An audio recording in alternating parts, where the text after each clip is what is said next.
This channel does not promote any violent, harmful, or illegal activities. All content provided by this channel is meant for an educational purpose only. আসানসোলের কুলটি থানার LC মোড় এলাকায় চাঞ্চল্য। ছেলে বিশাল সিনহার হাতে মা সুশীল সিনহার মৃত্যু। আদালতে পেশ করা হলো অভিযুক্তকে। পুলিশ হেফাজতের আবেদন করা হয়েছে তদন্তের স্বার্থে। আসানসোলে কুলটি থানার এলসি মোড় এলাকায় ছেলের হাতে মা খুন। মাথায় আঘাত করে সুশীলা সিনহাকে হত্যা করার অভিযোগে অভিযুক্ত ছেলে বিশাল সিনহাকে বৃহস্পতিবার আসানসোল আদালতে পেশ করা হয়। তদন্তের স্বার্থে পুলিশ হেফাজতের আবেদন জানিয়েছে পুলিশ।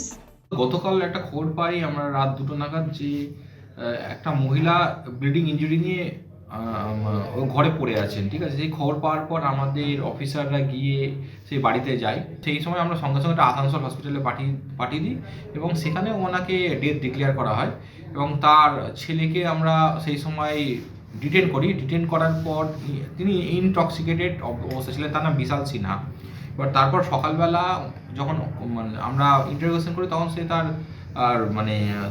মাকে মেরেছে সেটা অস্বীকার করে। তারপর তাকে আমরা অ্যারেস্ট করি এবং একটা এফআইআর অলরেডি স্টার্ট হয়েছে। স্টার্ট করার পর আজকে অলরেডি আমরা কোর্টে ওকে ফরওয়ার্ড করেছি।